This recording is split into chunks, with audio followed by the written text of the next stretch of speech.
Hi hello నమస్తే welcome to విజయ మా ఊరు ఆడియో బుక్స్ ఛానల్. నేను విజయలక్ష్మిని. ఫ్రెండ్స్, నేను మీకు ఇప్పుడు వినిపించబోతున్నాను శ్రీమతి యద్దనపూడి సులోచనారాణి గారి గిరిజా కళ్యాణం నవల ఆడియో రెండో భాగం.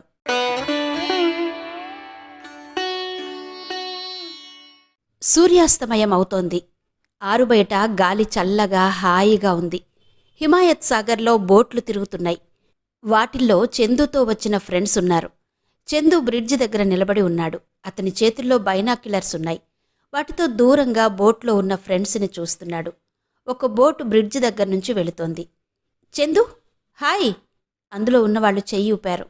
హాయ్ అంటూ కుడి చేత్తో బైనాక్యులర్స్ చూస్తూ ఎడం చెయ్యి ఎత్తి ఊపాడు. అతని పక్కన ఒక అమ్మాయి నిలబడి ఉంది. ఆ అమ్మాయి జుట్టు దువ్వుకున్న తీరు, గోళ్ల పాలిష్, భుజానికున్న బ్యాగ్ చూస్తే ఎంతో శ్రద్ధగా తయారైనట్టుగా ఉంది. రజని, నువ్వు వాళ్లతో వెళ్లమంటే వెళ్లలేదు, చూడు వాళ్ళెలా ఎంజాయ్ చేస్తున్నారో అన్నాడు. రజని అతన్నే చూస్తోంది. నీరెండలో చందు ముఖం మెరుస్తోంది. గాలికి కొద్దిగా చెదరిన అతని క్రాఫ్ నుదిటి మీద పడుతోంది. అది చూడడానికి ఎంతో అందంగా ఉంది. రజని పావుగంట నుంచి అతన్నే తదేకంగా పరిశీలిస్తోంది.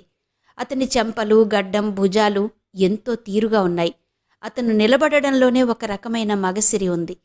మెత్తటి టెర్లిన్ షర్ట్ గాలికి వెనక్కి ఎగురుతూ అతని శరీరపు బిగువుని మరింత అందంగా చూపిస్తోంది. అతని ముఖం ఎప్పుడూ ఆనందోత్సాహంతో దీప్తివంతంగా ఉంటుంది. విషాద ఛాయలుగాని, అశాంతి మబ్బులుగాని ఆ కళ్లలో కనిపించవు. అతన్ని చూసిన ఏ ఆడపిల్లైనా అతి ప్రశాంతంగా ఉన్న అతని జీవితంలో తలదాచుకునే అదృష్టం తనకి లభిస్తే బాగుండునని కోరుకుంటుంది. రజని గోముగా అడిగింది, ఈరోజు ఉదయం ముందుగా నేనే బర్త్డే గ్రీటింగ్స్ చెప్పాను. నాకు బహుమతి ఇస్తానన్నావు. ఏం కావాలో అడగమని ఇప్పటికి 10 సార్లు చెప్పాను. నిజంగానా? నేను ఒట్టి మాటలు ఎప్పుడైనా చెప్పానా? రజని నవ్వింది. అయితే అడగనా? అడుగు. క్షణంసేపు తటపటాయించినట్టు చూసింది. తర్వాత చందు చేతిమీద చెయ్యి వేసింది. నేనడిగిందాన్ని తప్పక ఇస్తావు కదూ? స్నేహితులు ప్రాణమడిగినా ఇస్తాను. చందు, నాకు నాకు నువ్వే కావాలి. ఏంటి? రజని అప్పటికే తలని అతని భుజానికి ఆనించి పరవశంగా కళ్ళు మూసుకుంది. Chandu, I love you. ఎన్నాళ్ల నుంచో నీకీ మాట చెప్పాలని. ఎప్పుడు నీ చుట్టూ 10 మంది ఉంటారు, సమయమే దొరకదు. ఈరోజు భగవంతుడు నన్ను కనికరించాడు. నీతో నాకు ఏకాంతం దొరికింది. అతని ముఖంలో బోర్ ఫీలవుతున్న భావం తొంగి చూసింది. కాని అది రెప్పపాటు మాత్రమే. అతను రవంత కూడా చలించలేదు. ముఖంలో చిరునవ్వు చెదరలేదు. బైనాక్యులర్స్తో దూరంగా ఆకాశంలో ఎగురుతున్న పక్షుల్ని శ్రద్ధగా చూస్తున్నాడు. నా మనసంతా నువ్వే చందు. నువ్వు లేకుండా నేను బ్రతకలేను. మీ కుటుంబానికి మా కుటుంబం డబ్బులోగాని పేరులోగాని ఏమాత్రం తీసిపోదు. మా డాడీ బాగానే సంపాదించారు. పెళ్లి ఎలా కావాలంటే అలా జరిపిస్తారు. పెళ్ళా? అతను కంపరంగా చూశాడు. అన్యాయం, చాలా ఘోరమైన అన్యాయం. పుట్టినరోజు శుభాకాంక్షలు చెప్పినందుకు బహుమతి కావాలన్నావు. సరే అన్నాను. కాని ఇంత పెద్ద బహుమతి కోరడం దురాశ. దురాశ దుఃఖానికి చేటు అన్నారు కదా పెద్దలు అంటూ నవ్వాడు చందు. రజని సీరియస్గా చూసింది. చందు, నవ్వులాటగా తీసుకోకు. నా మనసులోని మాట నీకు తెలియచేయడానికి అదొక సాకు మాత్రమే. Thank you. నువ్వు నన్ను పెళ్లి చేసుకుంటానని అనడమే నాకు పెద్ద కాంప్లిమెంట్ అనుకుంటాను. కాని నేనందుకు సిద్ధంగా లేను. నీకు తెలియదేమో, నేను పెళ్లికి వ్యతిరేకిని. నా స్నేహితుల్లో ఎవరైనా పెళ్లి చేసుకుంటున్నానని శుభలేఖ ఇస్తే వాడి చావు కబురు విన్నంతగా విచారపడతాను. పెళ్లి చేసుకోకుండా ఎల్లకాలం ఇలాగే ఉండిపోతావా? ఉండిపోతాను. ఇప్పుడు మీ తాతయ్యున్నాడు కాబట్టి నీకేం తెలియడం లేదు. ఆయన లేకపోతే నౌకర్లుంటారు. నౌకర్లు స్వంత మనుషులవుతారా? ఎందుకవరు? వాళ్లని మనం స్వంతం చేసుకోవడంలోనూ భావించడంలోనూ ఉంది. భార్య పిల్లలు మాత్రం మనవాళ్లా మనం అనుకోకపోతే? నీకు పిల్లా జల్లా అవసరం లేదా? నాకెవ్వరూ అవసరం లేదు. నా జీవితమంటే నాకెంతో ఇష్టం. దాన్ని ఇంకెవరితోనూ పంచుకోలేను. రజని అతన్నే విచిత్రంగా చూస్తోంది. ఎప్పుడు నీకి వయస్సుంటుందా? పెద్దయితే ఎవరు చూస్తారు? నాన్సెన్స్. ఎప్పుడో ముసలివాడినైపోతానని, ఒంటరితనం వస్తుందని ఇప్పుడు ఈ జంజాటంలో ఇరుక్కోవాలా? నాకు స్వేచ్ఛ కావాలి. నేనొంటరిగానే ఉంటాను, ఒంటరిగానే చచ్చిపోతాను. నాకేం భయం లేదు, నాకెవరూ అవసరం లేదు. రజని ముఖం వెలవెలబోయింది. సారీ డియర్, నువ్వింకేదైనా అడిగి ఉంటే నీ కోరిక తప్పక తీర్చేవాడిని. రజని అతని చెయ్యి విదిలించుకొట్టింది. అలాంటప్పుడు మాతో ఎందుకు చనువుగా ఉండాలి? అది నా తప్పు కాదు. నేను స్నేహం కోసం మీ వైపు చేయి చేస్తుంటే అది పెళ్లి కోసం అని మీరనుకుంటే నేనేం చెయ్యను? నాకు ఆడామగా భేదం లేదు. స్నేహంగా ఉండడం అలవాటు. ఇలా స్నేహం చేసిన ప్రతి ఆడపిల్ల నన్ను పెళ్లి చేసుకోవాలనుకుంటే నాకీ పాటికి 116 పెళ్లిళ్ళయి ఉండేవి. రజని చరచరా వెళ్ళిపోయింది. తెల్లటి బ్యాగ్ ఊపుకుంటూ ఎత్తుబూట్లు వేసుకుని విసవిస వెళ్ళిపోతున్న రజనిని క్షణంసేపు బైనాక్యులర్స్తో చూశాడు చందు. పాపం ఆడపిల్ల అనుకున్నాడు. వీళ్లతో ఇదే పెద్ద చిక్కు. కాస్త చనువుగా మసిలితే పెళ్ళి పెళ్ళి అంటారు. చందు బ్రిడ్జి దాటి నీళ్ల దగ్గరకు నడుచుకుంటూ వచ్చాడు. ఇంతలో బోటు దగ్గరకొచ్చింది. అందులో నుంచి రమేష్, కోమలి దిగారు. కోమలి ఒంటరిగా ఉన్న చందుని చూడగానే హాయ్ అంది. హాయ్. చందు కూడా బోట్లోకెక్కాడు. నేను కూడా రానా? ఇప్పుడేగా వాళ్లతో తిరిగొచ్చావు. నీతో కలిసి తిరగలేదుగా, వస్తాను. ఇంతలో దూరంగా కారు డోరు గట్టిగా వేసిన చప్పుడు, కారు స్టార్ట్ అయిన ధ్వని వినిపించింది. కోమలి తిరిగి చూసింది. రజని కారు డ్రైవ్ చేసుకుంటూ వెళ్ళిపోతోంది. రజని వెళ్ళిపోతోందేంటి? తలనొప్పిగా ఉందట. నిజంగానా? నిజంగానే. రజని వెళ్ళిపోయిందనగానే కోమలి ముఖం వికసించింది. బోటు మళ్లీ నీళ్లలో బయలుదేరింది. చందు నీళ్లమీద మెరుస్తున్న సూర్యరశ్మిని చూస్తున్నాడు. ఎంతో బాగుంది కదూ? కోమలి అతని దగ్గరగా జరిగింది. అతను అవునన్నట్టుగా తల ఊపాడు. చందు, నీకెలాంటి భార్య కావాలి? కావ్యనాయికలాంటిదై ఉండాలి. అంటే? పెద్ద జడ, గండు మీనాల్లాంటి నేత్రాలు, గులాబీ రేకులలాంటి పెదవులు, సన్నటి నడుము, తామరతూళ్లులాంటి చేతులు, అందమైన చిన్ని పాదాలు. కోమలి ముఖంలో సంతోషం ఎగిరిపోయింది. కారణం, కోమలిది కత్తిరించిన జుట్టు, డైటింగ్ పేరుతో సన్నగా ఉంటుంది, కళ్ళు చిన్నవి, అది కాకుండా ముఖానికి కళ్ళజోడు ఉంది. అలాంటి ఆడపిల్లలు కావాలంటే కేవలం పుస్తకాల్లోనూ కల్పనల్లోనే దొరుకుతారు అంది. ఆ కల్పనకి ప్రాణం పోసినట్టున్న అమ్మాయి దొరికినప్పుడే పెళ్లి చేసుకుంటాను. అయితే ఈ జన్మలో నీకు పెళ్లి కాదు. పోనీ ఇలాగే ఉండిపోతాను. నేను పెళ్లి చేసుకుంటే నా తృప్తి కోసం, నా ఆనందం కోసమే చేసుకుంటాను. ఏదో ఒక పెళ్లిలే అని సరిపెట్టుకునేలా చేసుకోను. నీకు అలాంటి అమ్మాయి దొరకకూడదని దేవుణ్ణి ప్రార్థిస్తాను నేను. అదేంటి? ఎందుకని? అంతే మరి. నేను నీకు నచ్చినప్పుడు నీకు నచ్చిన వాళ్ళెవరూ నీకు దొరకకూడదు. అదా సంగతి. అసలు మాట చెప్పవేం మరి? చందు బిగ్గరగా నవ్వాడు. అతని నవ్వు చక్కిలిగింతలు పెట్టినట్టుగా నీళ్లు కూడా అలలుగా కదులుతున్నాయి. పెళ్ళి పెళ్ళి, మీ ఆడపిల్లలకి ఎంతసేపు పెళ్లి మాట తప్ప ఇంకో ధ్యాసే ఉండదు. ఏముంది పెళ్ళంటే? పిల్లలు, రోగాలు, ఇదే జంజాటం. మీకెవ్వరికీ హాయిగా స్వేచ్ఛగా బ్రతకడం చేత కదా? పంజరంలో పక్షుల్లా మాటిమాటికి ఆ బందికానయ్యే బాగుంది అనుకుంటారు.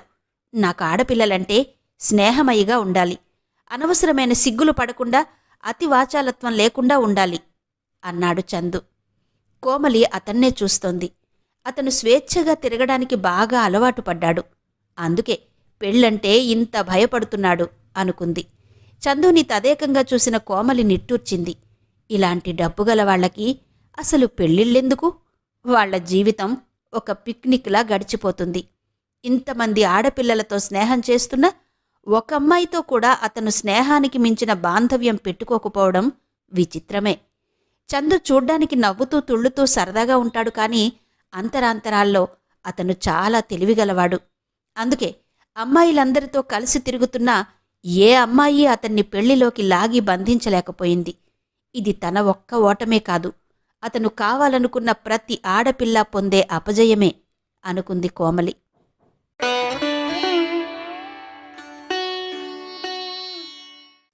మధ్యాహ్నం ఎండ ఎంతో తీక్షణంగా ఉంది.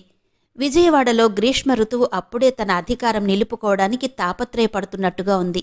4 కుటుంబాలు కాపురముంటున్న ఆవరణాది. ఒక వాటాలో ఏది మాట్లాడినా రెండో భాగం వారికి వినిపిస్తుంది. ఆఖరి వాటాలో 14 సంవత్సరాల కుర్రాడు మూలుగుతున్నాడు. అదే గదిలో కిటికీ దగ్గర కుర్చీలో కూర్చుని పసుపు నీలం రంగుల కలయికలతో వైర్ బ్యాగ్ని చకచకా అల్లుతోందొక అమ్మాయి. ఎవరికోసమో ఎదురు చూస్తున్నట్టుగా వీధివైపు మాటిమాటికి చూస్తున్న ఆ అమ్మాయి మూలుగు వినిపించగానే మంచం వైపు తిరిగింది. వెంటనే చేతిలో అల్లుతున్న సామానక్కడ పడేసి లేచి వచ్చింది. రవి, రవి భుజం తట్టి పిలిచింది. మంచంలో సొమ్మసిల్లినట్టుగా పడుకుని ఉన్న కుర్రాడు నీరసంగా కళ్ళు తెరిచాడు. గిరిజక్కా దీనంగా చూశాడు. ఏమిట్రా? ఏంటోగా ఉంది, చాలా భయమేస్తోంది చేతులు చాస్తూ అన్నాడు. గిరిజ చప్పున మంచం మీద కూర్చుంది. రవి ముఖం నిండా చెమటలు అలుముకున్నాయి. మళ్ళీ గుండె నొప్పిగా ఉందా? తలమీద చెయ్యి వేస్తూ అడిగింది. అవునన్నట్టుగా తల ఊపాడు. గిరిజ లేచి వెళ్ళి అల్మెరాలో ఉన్న టాబ్లెట్ తీసి మంచినీళ్లు పట్టుకొచ్చింది. తమ్ముడుని లేపి కూర్చోబెట్టి టాబ్లెట్ మింగించి మంచినీళ్లు తాగించింది. రవి గట్టిగా ఆయాసపడుతున్నట్టుగా ఊపిరి పీలుస్తున్నాడు. అతని ముఖం నిండా చెమటలు అలముకున్నాయి. గిరిజ తాటాకు విసనకర్ర తీసుకువచ్చింది. తమ్ముడి తలని ఒడిలోకి తీసుకుని మెల్లగా విసరసాగింది. కొద్దిసేపటికి అతనికి నొప్పి తగ్గినట్టుగా ముఖం ప్రశాంతంగా అయింది. పోస్టొచ్చిందా అక్కా? నీరసంగా అడిగాడు. లేదురా, ఇవాళ ఎందుకో ఆలస్యమైంది. పోస్ట్మెన్ వచ్చి వెళ్ళిపోయాడేమో. నేనన్నం తిన్నప్పటినుంచి ఆ కిటికీ దగ్గర కూర్చుని చూస్తూనే ఉన్నాను. ఇంతవరకు ఎంత డబ్బు వచ్చింది? 434 రూపాయలు. రవి పాలిపోయిన పెదవుల మీద చిరునవ్వు మెదిలింది. అయితే ఇంకా నీ ప్రకటన ఖర్చు కూడా రాలేదన్నమాట. నేనప్పుడే చెప్పానా లేదా? ప్రకటనలు చదవగానే దానం చేసే తీరుబాటు, శ్రద్ధ ఎవరికుంటాయక్కా అని. అలా అనకురా. ఏంటో నాకైతే ఆ భగవంతుడి ఏదో రూపంలో తప్పకుండా మనకి సాయం చేస్తాడని నమ్మకంగా అనిపిస్తోంది. అదంతా ఒట్టి భ్రమ అక్కా. మధు వచ్చి వెళ్ళాడా? లేదు, ఇంటర్వ్యూ ఉందని చెప్పాడుగా. అక్కడ్నుంచి ఇంకా రాలేదేమో. రవి గిరిజ చెయ్యి పట్టుకున్నాడు. అక్కా, మధుమూర్తి ఎంతో మంచివాడు కదూ. మనం అడగకుండానే అన్నీ సాయం చేస్తాడు. అందుకని ఆ వరమ్మగారికి కోపం. మొన్న నేనొకసారి వాళ్ళింటికి వెళితే ఆవిడ, నీకు మీ అక్కకు పని పాట లేదా, ఇల్లు పట్టుకుని తిరుగుతారు అంది.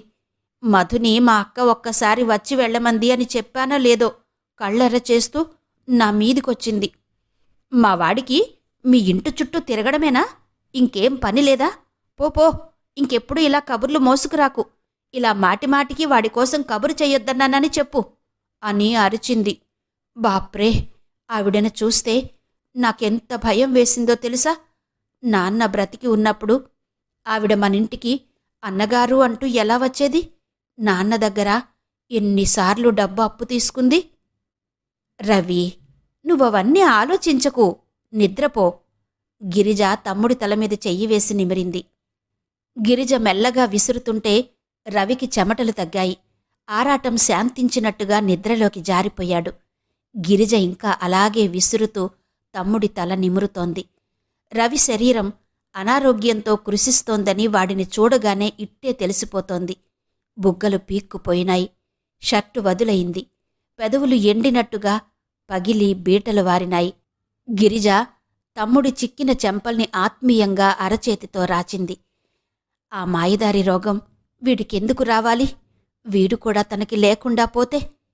గిరిజ గుండెలు ఉండచుట్ట చుట్టినట్టయ్యాయి. అసలే 2 సంవత్సరాల క్రితం తండ్రి కామెర్లకు గురై మరణించడంతో తన జీవితం చీకటైపోయింది. ఆ కటిక చీకటిలో వీడు చిన్న ఆశాదీపంగా అయ్యాడు. తండ్రి పోయినా సరే ఒకరికొకరు అండగా, ఈ ప్రపంచంలో ఎవ్వరూ చూడకపోయినా పర్వాలేదన్నట్టుగా తెచ్చిపెట్టుకున్న ధైర్యంతో బ్రతుకుతున్నారు. భగవంతుడికి తన మీద ఎందుకింత కసి? వీడిని కూడా నీకు దక్కనియ్యను అన్నట్టుగా బెదిరిస్తున్నాడా? గిరిజ తమ్ముడి ముఖం కేసి తదేకంగా చూస్తోంది. తండ్రి పోయిన తర్వాత కొద్ది కాలానికి రవి అలసటగా నీరసంగా ఉంటోందంటుంటే తమ తండ్రి పోయిన బెంబేలుతనం అనుకుంది. స్కూల్లో ఎప్పుడూ అన్నిటిలోనూ వాడే ఫస్ట్. అలాంటిది ఆటల్లో పాల్గొనడం మానేశాడు. ఎందుకురా అంటే, నాకేంటో అలసటగా అనిపిస్తోందక్కయ్యా అనేవాడు. తిండి సరిలేక నీరసపడ్డాడేమో అనుకుంది. తండ్రి పోగానే ఏదో కాస్త ముట్ట చెప్పారంతే. అది కాస్త ఆయన దహనక్రియలకి దినవారాలకే సరిపోలేదు. తండ్రి గుమస్తాగా పనిచేసే సేట్ని ఏదైనా సాయం చేయమని అడిగింది. ఆయన ఒక 50 రూపాయలు చేతిలో పెట్టి రవిని చదువు మానిపించి తన కొట్లో లెక్కలు వ్రాయడానికి పెట్టమని సలహా ఇచ్చాడు. గిరిజకి ఎందుకనో మనస్కరించలేదు. కొద్ది రోజులు కష్టపడితే తను వాడు జీవితాంతం సుఖంగా ఉండొచ్చనుకుంది. మధుమూర్తి కూడా రవిని చదువు మానిపించవద్దు అని సలహా ఇచ్చాడు. గిరిజ జాకెట్లు కుట్టి వైర్ బ్యాగులమ్మి టైప్ చేసి పెట్టి తృణమో పణమో సంపాయిస్తూనే ఉంది. కాని అది ఇంట్లోకి అంతంత మాత్రంగానే సరిపోతోంది.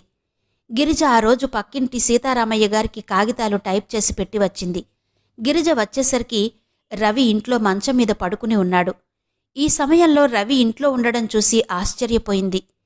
ఏరా, స్కూలుకి వెళ్ళలేదా అంది. లేదక్కా అన్నాడు. ఎందుకని? రవి మాట్లాడలేదు. గిరిజకి బాగా కోపం వచ్చేసింది. ఈ వారంలో నువ్వు స్కూలు మానేయడం ఇది 3వసారి. ఎందుకిలా చేస్తున్నావు?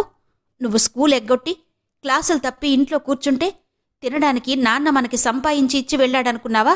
నీ చదువు ఎప్పుడు పూర్తవుతుందా అని నేను రోజులు లెక్క పెట్టుకుంటున్నాను. దిండులో తలదూర్చుకుని పడుకున్న రవి ఎలాంటి సమాధానం చెప్పలేదు. గిరిజ రవి బ్యాగ్ తీసి పట్టుకుని వచ్చింది. లేచి స్కూల్కు వెళ్ళు. వెళతావా లేదా? రవి దిండులో నుంచి తలెత్తి దీనంగా చూశాడు. అంత దూరం నేను నడవలేనక్కా. ఎంత దూరం? ఈరోజు మీ స్కూల్కి హఠాత్తుగా దూరం పెరిగిందేంటి? లేచి వెళ్ళు. అక్కా, రవి ఏదో చెప్పబోయాడు. నువ్వు నాకింకేం చెప్పకు. మాట్లాడకుండా వెళ్ళు. ఇదిగో ఇప్పుడే చెప్తున్నాను. ఇంకోసారి ఎప్పుడైనా ఇలా స్కూలు మానేశావంటే నేను నీతో మాట్లాడను. అసలు నీ కంటికి కనిపించను. తెలిసిందా? రవి మాట్లాడకుండా పుస్తకాల బ్యాగ్ తీసుకున్నాడు. చెప్పులు వేసుకుని వెళ్ళిపోయాడు. గిరిజ కళ్లలో నీళ్లు తిరిగాయి. తను అంత గట్టిగా కేకలు వేయకపోతే రవి మాట వినడని భయం. తండ్రి పోయాడు. రవి చెప్పిన మాట వినకుండా చెడిపోతాడేమో, చదువు పాడు చేసుకుంటాడేమోనని వేదనగా ఉండేది. కిటికీ దగ్గర నిలబడి తమ్ముడు నడిచి వెళ్లడం చూస్తూనే ఉంది. రవి కొంత దూరం నడిచి వెళ్ళి వీధి చివర అక్కడ ఒక రాయి ఉంటే బ్యాగు పెట్టుకుని దానిమీద కూర్చున్నాడు. బలవంతంగా ఇంట్లో నుంచి తను పంపింది. బయట తాత్సారం చేస్తున్నాడు. అసలు వీడికేమైంది? గిరిజకి పట్టరాని ఆగ్రహం వచ్చింది. తలుపు వేసి గబగబా బయటకొచ్చింది. కాని రవి అప్పటికే రాయి మీద నుంచి లేచి మెల్లగా నడిచి వెళుతున్నాడు. గిరిజ పరీక్షగా చూసింది. వెనక నుండి చూస్తే రవి నడక నిదానంగా అయిష్టంగా వెళ్లలేక వెళుతున్నట్టుగా ఉంది. ఆసారి మార్కుల రిపోర్ట్స్ వచ్చాయి. రవికి అన్నింటిలోనూ తక్కువ మార్కులొచ్చాయి. గిరిజ బాగా కేకలు వేసింది. రవి కిమ్మనలేదు.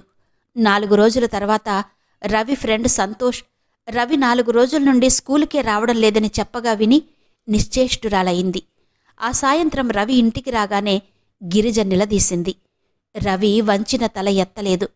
గిరిజకి పిచ్చి ఆవేశం వచ్చేసింది. మూలనున్న గొడుగు తీసి ఎడాపెడా కొట్టింది. రవి ఏడుస్తూ ఉండిపోయాడు తప్ప జవాబు చెప్పలేదు. మొరాయింపుగా ఎదురు మాట్లాడలేదు. ఆ సాయంత్రం మధుమూర్తి వస్తే గిరిజ తన మనసులోని బాధ చెప్పేసింది. వీడి మీద ఎన్నో ఆశలు పెట్టుకున్నాను, వీడేంటి ఇలా చేస్తున్నాడు అంది. మధు గిరిజని అనునయించాడు. నువ్వు కంగారు పడకు, అసలు విషయమేంటో నేను కనుక్కుంటాను. రవి మధుకి చెప్పాడు. నేను నడవలేకపోతున్నాను. నా కూరికే ఆయాసం వస్తోంది. స్కూల్లో బోలెడు మెట్లు ఎక్కి దిగాలి. అక్కకి ఇది చెప్పినా అర్థం కాదు. మధు రవిని పరీక్షగా చూశాడు. రవి చిక్కిపోయి ఉన్నాడు. మెడ దగ్గర ఎముక బాగా కనిపిస్తోంది. నీకు ఒంట్లో బాగుండడం లేదా రవి అడిగాడు మధుమూర్తి. నాకు తెలీదు.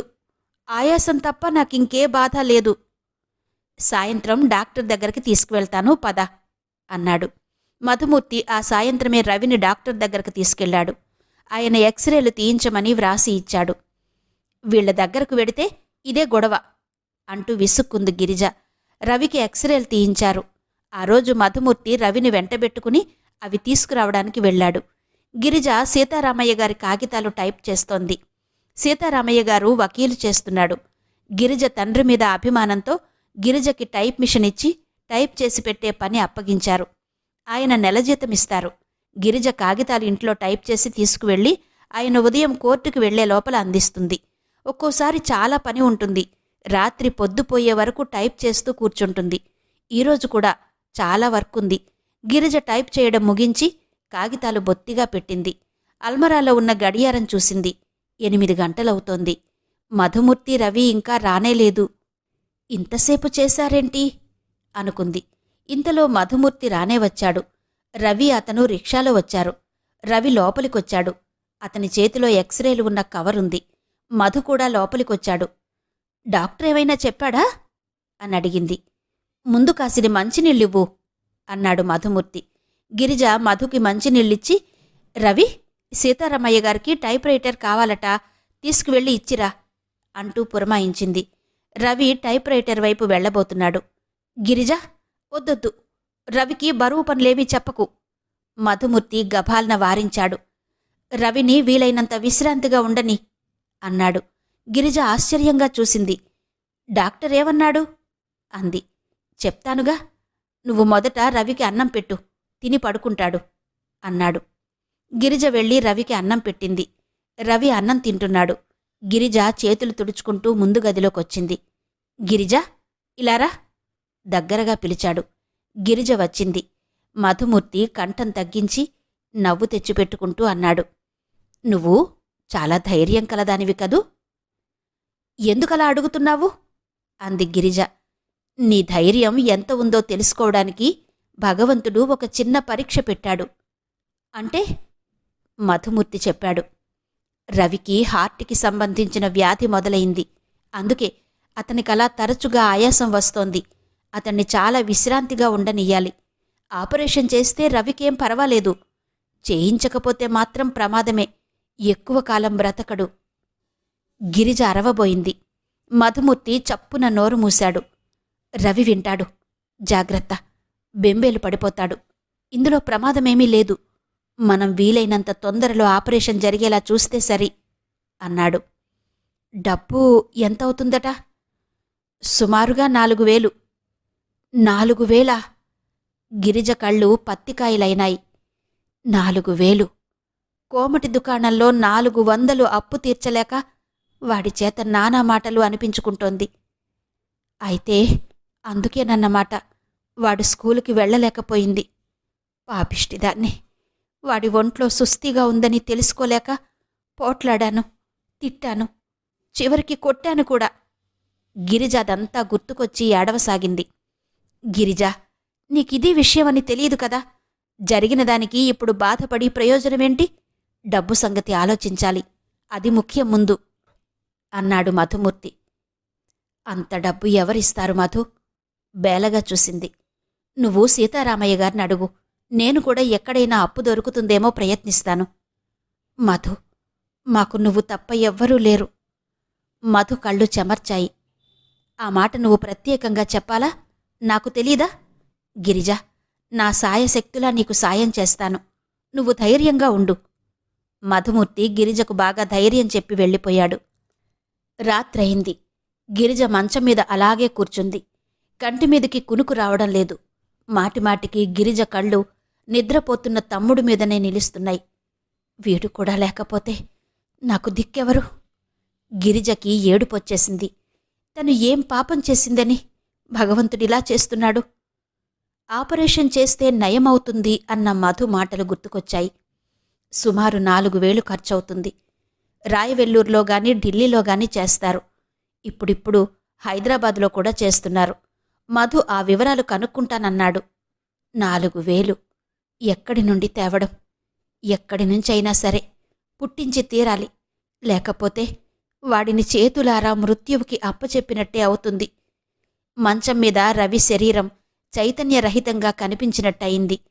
గిరిజ ఊహామాత్రంగానైనా కంపించిపోయింది. వీల్లేదు, ఎలాగైనా సరే 4,000 సంపాదించాలి. ఆ మహమ్మారిలాంటి వ్యాధి నుంచి రవిని రక్షించాలి. గిరిజలో భయంకరమైన పట్టుదల వచ్చేసింది. నీ ధైర్యం ఎంత ఉందో తెలుసుకోవడానికి భగవంతుడు ఒక చిన్న పరీక్ష పెట్టాడు అన్న మధు మాటలు గుర్తుకొచ్చాయి. గిరిజ ఈ పరీక్షలో నెగ్గడానికి దృఢంగా నిశ్చయించుకుంది. ఆ రోజు నుంచి గిరిజ 4,000 కూడబెట్టడానికి చేయని ప్రయత్నం లేదు. పడని తాపత్రయం లేదు. మొదట సీతారామయ్య గారిని వెళ్ళి ఎక్కడైనా అప్పు ఇప్పించమని అడిగింది. 4,000? ఆయన ఆశ్చర్యంగా చూశాడు. ఎవరిస్తారు? నువ్వెలా తీర్చగలవనే నమ్మకం మీద ఇస్తారు అన్నాడాయన. గిరిజ సమాధానం చెప్పలేకపోయింది. అతి కష్టం మీద ఆయన 400 ఇచ్చాడు. వాళ్ళని వీళ్ళని అడిగితే మరో 200 రూపాయలయ్యాయి. పోగు చేసిన ఈ డబ్బు కూడా నిలవడం లేదు. రవికి మందులకి టానిక్కులకి కరిగిపోతూనే ఉంది.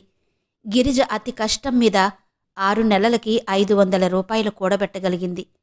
గిరిజ తాపత్రయం చూస్తుంటే మధుమూర్తికి ఎంతో జాలివేస్తోంది.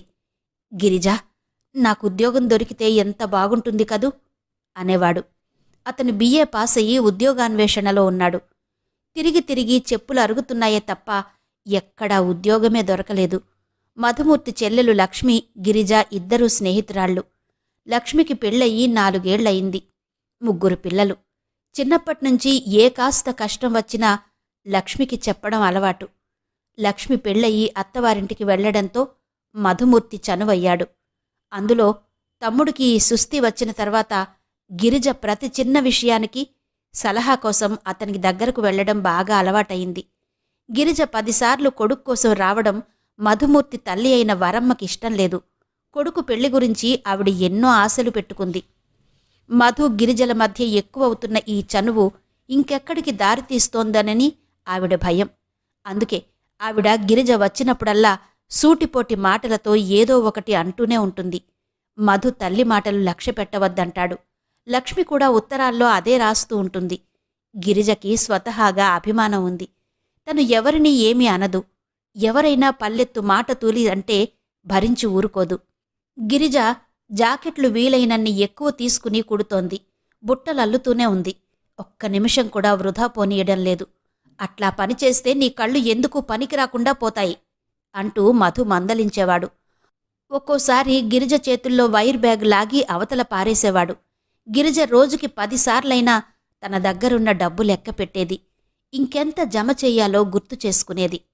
ఒకరోజు గిరిజ జాకెట్ కత్తిరించడానికి మోడల్ కత్తిరింపుకి ఒక పేపర్ నేలమీద పెట్టి కత్తిరిస్తోంది. కత్తెరతో కత్తిరిస్తున్న గిరిజ దృష్టి యథాలాపంగా పేపర్ మీద పడింది. అక్కడ ఒక అతని బొమ్మ ఉంది.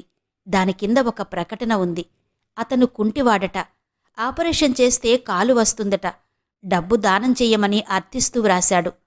ఆ ప్రకటనను గిరిజ అలాగే చూస్తూ కూర్చుండిపోయింది.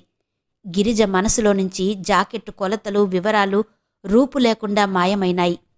సాయంత్రం మధు వచ్చేసరికి గిరిజ ప్రకటన వ్రాస్తూ కూర్చుంది. ఏంటది అన్నాడు మధు. గిరిజ చెప్పింది. మధు నవ్వాడు. నువ్వొట్టి పిచ్చిదానివి. డబ్బు పంపిస్తారని నీకు ఆశ? ప్రయత్నం చేయడంలో తప్పేముంది అంది గిరిజ. సరే, నీ ఇష్టం. కాని పత్రికలో ప్రకటన వేయడానికి డబ్బు అవుతుంది. తెలుసు. గిరిజ కూడబెట్టిన డబ్బులో నుంచి తీసి తెచ్చి ఇచ్చింది. ఏదైనా చెయ్యాలి అంటే ఆలోచన మాత్రమే గిరిజది. దాన్ని కార్యాచరణలో చూపించడం అంతా మధుదే. వెంటనే ప్రకటన ఇచ్చారు. గిరిజ ప్రకటనకి సమాధానంగా మనీ ఆర్డర్ల కంటే ఉత్తరాలెక్కువ రాసాగాయి. ఒకతను వ్రాశాడు. గిరిజగారికి నమస్కారం. మీ ప్రకటన చూశాను. మీ పట్ల సానుభూతితో నా హృదయం ద్రవించిపోతోంది. కాని నేను నిస్సహాయుడిని. ఎందుకంటే నేను నిరుద్యోగిని. నాకు ఉద్యోగం రాగానే నా మొదటి జీతం మీకు పంపిస్తాను. మీతో పరిచయం చేసుకోవాలని నాకెంతగానో ఉంది. తప్పకుండా ఉత్తరం రాస్తారు కదూ? గిరిజ ఆ ఉత్తరం పట్ల రవంత కూడా ఆసక్తి లేనట్టు పక్కన పడేసింది. ఇంకో ఉత్తరం వచ్చింది. ఆ నీలం రంగు కాగితం, ఫోన్ నెంబర్ కాస్త దర్జాగానే ఉన్నాయి. గిరిజగారు, తమ్ముడు సుస్థిగా ఉన్నాడని మీరు మరీ అంత కృంగిపోనవసరం లేదు. నేను మీకు డబ్బు సాయం చేయలేను. కాని మీరు డబ్బు సంపాదించగల మార్గం చూపించగలను. మీరొచ్చి స్వయంగా నాతో మాట్లాడిందే మాత్రం ఈ విషయం ఎవరికీ చెప్పొద్దు. గిరిజ ఆ అడ్రస్ వెతుక్కుంటూ వెళ్ళింది. తెల్లటి బట్టలు వేసుకున్న ఒక బట్టతల పెద్ద మనిషి ఉన్నాడు. అతను ఇంగ్లీషు ధారాళంగా మాట్లాడుతున్నాడు. గిరిజ తను ఫలానా అని చెప్పగానే, ఓ మీరా, రండి రండి అంటూ ఎంతో మర్యాదలు చేశాడు. గిరిజ వద్దంటున్నా కాఫీ తెప్పించి ఇచ్చాడు. గిరిజకి డబ్బు సంపాదించే మార్గమేంటో చెప్పాడు. హోటల్కి ఆడపిల్లల్ని సప్లై చేస్తాడట. గిరిజ సాయంకాలం 6 గంటలకి వస్తే తెల్లారేసరికి ఇంటికి వెళ్ళిపోవచ్చట. ఒక రాత్రికి 150 రూపాయలు. గిరిజని స్పెషల్ కేసుగా ట్రీట్ చేసి 200 రూపాయలు ఇప్పిస్తానన్నాడు. గిరిజ ముఖం ఎర్రబడిపోయింది. కళ్ళు రోషాగ్నితో ప్రజ్వరిల్లినాయి. ఇదా మీరు చెప్పే మార్గం? నా తమ్ముడికి ఆపరేషన్ చేయించలేకపోతే ఇంత విషం మింగి చస్తాను, అంతేకాని అంటూ అతను వ్రాసిన ఉత్తరం చూసి ముక్కలు చేసి అతని ముఖాన కొట్టి వచ్చింది. గిరిజ ఇంటికి వచ్చిన తర్వాత కూడా ఆ అవమానం మర్చిపోలేకపోతోంది. ఏడుస్తూ కూర్చుంది. మధుమూర్తి వచ్చాడు. గిరిజా అని పిలిచాడు. గిరిజ తలెత్తింది. మధుమూర్తి దగ్గర ఏ విషయమైనా దాచడం అలవాటు లేదు. అందులో మనసు కుతకుతలాడిపోతుందేమో. సాయంత్రం తనకి ఎదురైన భయంకరమైన అనుభవం గురించి చెప్పేసింది. అతను చాలా బాధపడ్డాడు. నువ్వు డబ్బు యావలో పడి మరీ ఉచితానుచితాలు మర్చిపోతే ఎలా? నాకు తెలియకుండా అసలెందుకు వెళ్ళావు అంటూ మందలించాడు. ప్రకటనకి సమాధానంగా రోజూ పోస్టు వస్తూనే ఉంది. ఒకతను వ్రాశాడు, గిరిజాదేవి, మీ తమ్ముడికి వైద్యం చేయించలేను నేను. కాని మీ తమ్ముడు పోతే ఒంటరిదాన్నే అవుతాననే దిగులు మాత్రం మీకు లేకుండా చేయగలను. మిమ్మల్ని నేను పెళ్లాడతాను. నాకు మీ కుటుంబంతో పనిలేదు, కట్నం అవసరం లేదు అంటూ వ్రాశాడు. నేనిప్పుడు పెళ్లి కోసం ఏడుస్తున్నానా? గిరిజ ఆ ఉత్తరం గిరాటు కొట్టింది. ఒక మనీ ఆర్డర్ వచ్చింది. ఒక 10 సంవత్సరాల పాప చేసింది. కాన్వెంట్లో చదువుతోందట. తన ఫ్రెండ్ని అడిగి చందాలు పోగు చేసి పంపింది. గిరిజగారికి దేవుడు మీ తమ్ముడి ఆరోగ్యం చక్కపరచాలని నేను నా స్నేహితులు ప్రార్థిస్తున్నాం. పద్మిని అని ఉంది. గిరిజ చెమర్చిన కళ్లతో ఆ ఉత్తరం ముద్దు పెట్టుకుంది. వెంటనే పద్మినికి ఉత్తరం రాసింది. చెల్లి, నువ్వు పంపిన మనీ ఆర్డర్ అందింది. దేవుడు నిన్ను చల్లగా చూడాలి. నువ్వు బాగా చదువుకుని పెద్దయి పేద ప్రజలకి ఇలాగే ఎన్నెన్నో గొప్ప సాయాలు చెయ్యాలి. ఒక మిలిటరీ అతను 100 రూపాయలు పంపాడు. నా అనేవాళ్లు లేని బాధేంటో నాకు తెలుసు. మీకు ఆ బాధ రాకూడదని మనసారా కోరుకుంటున్నాను. ఇట్లా 10, 25 వస్తూనే ఉన్నాయి. అవన్నీ కలిపితే 434 రూపాయలు మాత్రమే అయ్యాయి. ఈ ప్రకటన గురించి ఎంతో ఆత్రంగా ఎదురుచూసిన గిరిజకి ఇది చాలా ఆశాభంగమే అయింది. మధు, మళ్ళీ ఇంకో ప్రకటన ఇద్దాం అంది. ఇంకో ప్రకటన? ఇప్పటికి ఖర్చయిన డబ్బు చాలదా అన్నాడతను. ఇంకొక్కసారి ప్రయత్నిద్దాం. ఫలానా పేపరు పెద్ద సర్క్యులేషన్ పేపరు కదా, దాని ఒక్కదానిలో ఇచ్చి చూద్దాం. నా అదృష్టాన్ని ఇంకొకసారి పరీక్ష చేసి చూసుకుంటాను అంది గిరిజ. అదృష్టమా? అలా అనుకుంటే అది రవి అదృష్టమే అవుతుంది. నీకేం సంబంధం అన్నాడు మధుమూర్తి. గిరిజ తల తిప్పింది అడ్డంగా. కాదు, ఇది నా అదృష్ట దురదృష్టాల నిర్ణయమే. ఆ ఆపరేషన్ జరగడం అనేది నా అదృష్టం మీదనే ఆధారపడి ఉందని భావిస్తున్నాను నేను దృఢచిత్తంతో అంది. మధు మౌనంగా ఉండిపోయాడు. గిరిజ బాధ అతనికి అర్థమైంది. గిరిజ ఉదయం లేచినప్పటి నుండి మధ్యాహ్నం ఎప్పుడవుతుందా, పోస్ట్ ఎప్పుడు వస్తుందా అని ఎదురు చూస్తూ ఉంటుంది. అదొక దినచర్యగా అయిపోయింది. ఈరోజు కూడా అదే పని చేస్తోంది. రవి నిద్రపోయాడు. గిరిజ మెల్లగా అతని తలని దిండు మీద జరిపి లేచి వచ్చింది. వైర్ బ్యాగ్ తీసుకుని మళ్లీ అల్లసాగింది. గిరిజ దృష్టి కొద్దిసేపు రవి మీదనే తదేకంగా నిలిచింది. రవికి తన సుస్థి సంగతి తెలిసింది. తను బ్రతకనని అర్థం చేసుకున్నాడు. గిరిజ పడుతున్న ఆందోళన చూస్తుంటే జాలివేస్తోంది. తను మినహా అక్కకి ఇంకెవ్వరూ లేరనే సంగతి ఆ చిన్నారి మనసుకు బాగానే అర్థమైంది. కాని ఏం చెయ్యాలో తోచలేదు. అక్కా తమ్ముళ్ల మధ్య ఉన్న ఆత్మీయత అనిర్వచనీయమైంది. తన ప్రాణం పణంగా పెట్టి అయినా సరే రవిని దక్కించుకోవాలి. గిరిజకి అహర్నిశలు ఇదే ధ్యాస. రవి కూడా లేకుండా పోతే తనకిక జీవితమంతా కటిక చీకటే. ఒక్కొక్క రోజు గడుస్తుంటే గిరిజకి బ్యాంకులో డబ్బు అయిపోతున్నంత బాధగా ఉంది. అవును, ఈ ప్రపంచంలో ప్రతి మనిషి జీవితం బ్యాంక్ బ్యాలెన్స్ లాంటిదే. భగవంతుడు వాళ్ల అదృష్టాలను బట్టి ఆయుష్ అనేది డిపాజిట్ చేస్తాడు. గిరిజ పరధ్యానంగా అల్లుతోంది. ఇంతలో పోస్ట్ అన్న కేక గుమ్మంలో నుంచి వినిపించింది. అల్లుతున్న గిరిజ గభాల్న అది వదిలేసి దిగ్గున లేచి వెళ్ళింది. అలవాటుగా పోస్ట్ మ్యాన్ కవర్ను గిరాటేసి వెళ్ళిపోలేదు. సంతకం పెట్టాలి అన్నాడు. మనీ ఆర్డరా అంది ఆత్రంగా. రిజిస్టర్ పోస్ట్ అన్నాడు నెంబర్ చూస్తూ. రిజిస్టర్ పోస్టా? గిరిజ ముఖంలో ఆశాభంగం ఎదురైంది. కొంతమంది ఉత్తరాలే రిజిస్టర్ పోస్ట్లో వ్రాస్తారు. సాధారణంగా డబ్బు పంపిన వాళ్లకంటే పంపని వాళ్లవే ఉత్తరాలు సుదీర్ఘంగా ఉంటాయి. సంతకం పెట్టి ఉత్తరం తీసుకుంది గిరిజ. ఫ్రమ్ అడ్రస్ చూసింది. Chandrasekharam, care of post master, GPO, Hyderabad అని ఉంది. గిరిజ కవరు చించి కాగితాలు తీసుకుంది. అందులో చిన్న ఉత్తరం ఉంది. గిరిజ కళ్ళు వేగంగా ఆ వాక్యాలు చదివాయి. అందులో ఇలా ఉంది: గిరిజ గారికి, మీ ప్రకటన నా హృదయాన్ని కదిలించింది. మీరు ఇంకెవ్వరి దాతృత్వం కోసం వేచి చూడకుండా ఇందులో మీరు కోరిన మొత్తం పంపుతున్నాను. మీ తమ్ముడి ఆపరేషన్ సక్సెస్ అవ్వాలని, మీరు ఆనందంగా ఉండాలని మనసారా కోరుకుంటున్నాను. చంద్రశేఖర్. ఆ ఉత్తరానికి జతచేసి 2000 రూపాయలకి డీడీ ఉంది. గిరిజ నిశ్చేష్టురాలయింది. తన కళ్ళని తనే నమ్మలేకపోతోంది. రవి! పిచ్చిదానిలా పెద్ద కేక పెట్టింది. రవి నిద్రలోనుంచి ఉలిక్కిపడి లేచాడు. ఏంటక్కా? గిరిజ అప్పటికే మంచం దగ్గరికి పరిగెత్తింది. రవి, చూడరా, చూడు, 2000 రూపాయలకి డీడీ. నిజమేనా? లేక నా కళ్ళు మోసం చేస్తున్నాయా? చూడు. గిరిజ గబగబా ఉత్తరం చదివి వినిపించింది. రవి ఉత్తరం డీడీ తీసుకుని చూశాడు. తను మళ్లీ స్వయంగా చదివి తలెత్తేసరికి రవి కళ్ల నిండా నీళ్లు కమ్ముకున్నాయి. అక్కా అన్నాడు రవి. రవి! గిరిజ కళ్ల నుండి అప్పటికే బొటబొట నీళ్లు కారిపోతున్నాయి. మంచం మీద కూర్చుని చప్పున రవిని కౌగలించుకుంది. గిరిజ ఏడుస్తోంది, నవ్వుతోంది కూడా. ఇద్దరూ ఏదో పెద్ద ప్రమాదం నుండి బయటపడినట్టు సంబరపడిపోతున్నారు. ఎవరో ఈ ధర్మాత్ముడు అన్నాడు రవి. మన పాలిట దేవుడురా. ఆయన చేసిన మేలు జన్మలో మరచిపోలేను కంపిస్తున్న కంఠంతో అంది గిరిజ. ఇక నాకు నయమైపోతుందిగా అక్కా?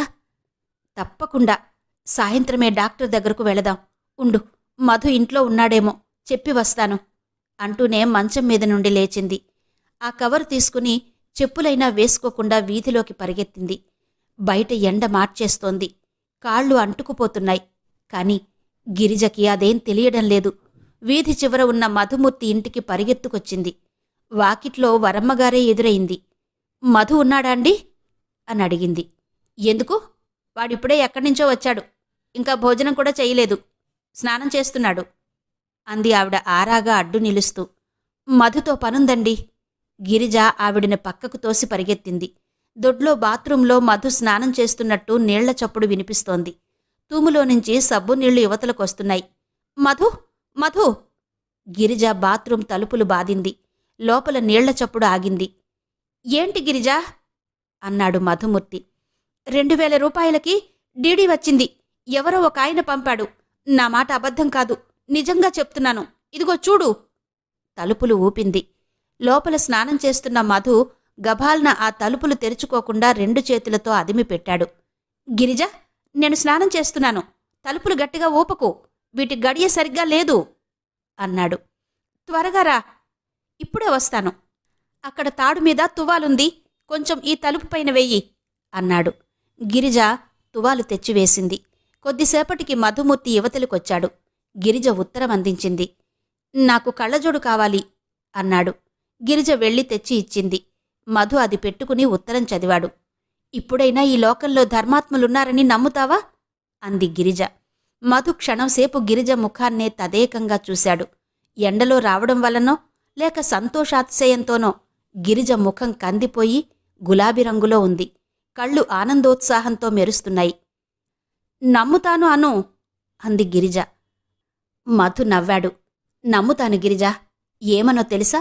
ఇది కేవలం నీ అదృష్టమని. ఉత్తరం చూపించి గిరిజ వైపు చూపుడు వేలు చూపిస్తూ అన్నాడు. గిరిజ నవ్వింది.